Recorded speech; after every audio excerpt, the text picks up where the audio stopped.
Greetings and welcome to Cookery of Mason Storm. I'm your host, Mason Storm. On today's episode, we're going to look at making some pitas. And that's about it. So stay tuned to see how it's done.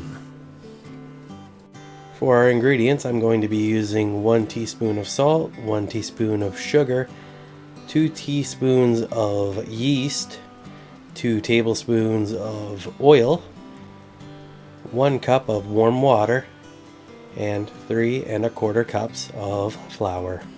This will be a little bit different than my standard issue bread. So we got our mixing bowl out, we add our hot water, warm water to it, and we toss in our yeast. But this time we're actually going to put in about 1/3 of our flour into our little mixture here. And we're going to actually let this propagate, but first we got to give it a little bit of a mixing. So we'll just kind of give that a quick stir up, make sure it's all kind of blended together, and then we'll set that aside for 15-20 minutes, maybe even a little bit longer, and it will start to bubble and foam up. It's kind of a preamble to everything else. And here we go. Once we're done letting that kind of do its thing for 15 minutes, we're in the future. And then we're going to add in our salt, our sugar, our oil, and then we're going to add in a little bit more of our flour. We're going to add probably most of it. Just going to leave a little bit out, that way I can use that for dusting if stuff gets a little bit sticky. And we're just going to mix this up by hand real quick until it starts to kind of hold together. Then we're going to dump it out on the countertop and start kneading it by hand. At this point, I haven't added that much flour. There's still quite a bit left over, so I'm going to be gradually working in more flour as I mix it. Now, in hindsight, after making this, and it's all done and everything, and I'm editing the video, so it's obviously been fully made. Probably would have been easier to add more of the flour in at the start and then kind of went with that rather than trying to dust it in on the countertop, because there was a couple times where I just put my hand on the flour after adding it to it and shot it all over the floor and made quite a mess. Not that anybody needs to know about that, but it's just a little bit more tricky to add your flour in after the fact than it is to kind of add it at the start.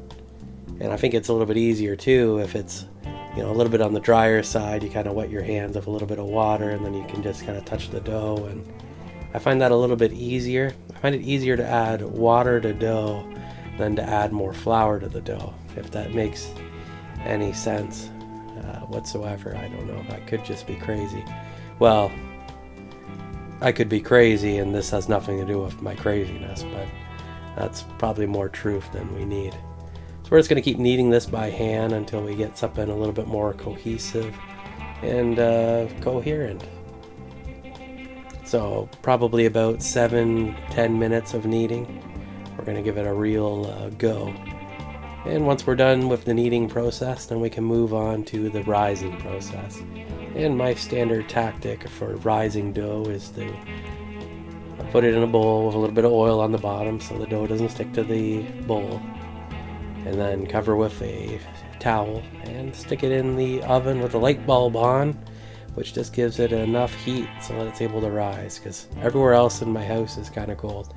Now, I've watched some of these old Italian ladies that do cooking, and sometimes it's quite fascinating. I've seen ones where they get the dough, they wrap it in plastic, and then they put it in their blankets, which is just interesting, but not something that's quite practical for me to do. And well, would be kind of weird to be doing that. I mean, I'm not an Italian grandmother, but you never know. So we'll see what happens. So here we are about an hour and a half later. Our dough is significantly larger than it was when we started, which is just exactly what we want. So I'm just going to dust my countertop here with a little bit of flour. That way we get a little bit of an anti-stick property going on. And then we're just going to dump out our dough on top. Perfect. And it's shrinking away, as I can see in the camera. I never noticed that in person, but whatever. So I'm just going to kind of flatten it out and divide it up into 8 pieces. Although I don't know what I was drinking when I was cutting this up, because these pieces, none of them are the same size in any way, shape, or form. Like, if you just look at this, I got a monster beside a incredibly small piece, so it's probably better to weigh it out and divide them that way. But I thought 8, they were a little bit too small even, so I ended up combining them into doubles, so I ended up making 4 instead of 8, which I think was probably the right decision, because or else they would have been just way too small. So we'll just kind of knead them together, so we got 4 instead of 8, and probably should have did that to begin with. I don't know what I was thinking. I was a little bit ambitious. Maybe I thought my pan was smaller, but I think pitas are better in a larger form factor anyway. Something I should point out too is that when stretching these things larger, it's better to do it on multiple instances, because the dough kind of retracts after a little bit of time. So if you stretch it, let it retract, and stretch it more. Cast iron skillet on the stove top. We're going to go for a medium-high heat, and let's get ready to fry these bad boys. So we'll add a little bit of oil to the pan now and let it get all warmed up. And then once it's warm, we put in our pita and we can start watching it cook. We're going to cook it for about 3 minutes aside, and it's a really good sign when you see it all bubbling up like crazy, because if it's bubbling up like crazy, that means that it's nice and thin and that we're likely to get a nice pocket on the inside that we can stuff with our delicious vegetables, because that's what you want to do with your pitas. And then we'll flip that once that's kind of cooked for an appropriate amount of time. You want a little bit of the caramelization on the bottom. Having a little bit of golden brown is just fantastic. Well, at least I think it's fantastic. I guess the store-bought ones, they're kind of boring, to be honest, but these homemade ones, they're fresh and exciting. So after we flip it, we give it a couple more minutes, and then it's done. And then we simply rinse and repeat with the rest of the pitas we have left to cook.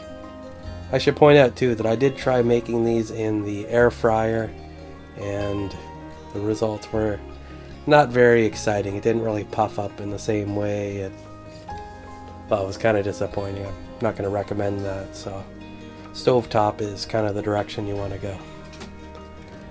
Now, I probably should have turned down my heat after making that first one, because the second one kind of has a little bit more of a black than golden brown, so that's just kind of something to keep an eye on. Either way, these are the pitas.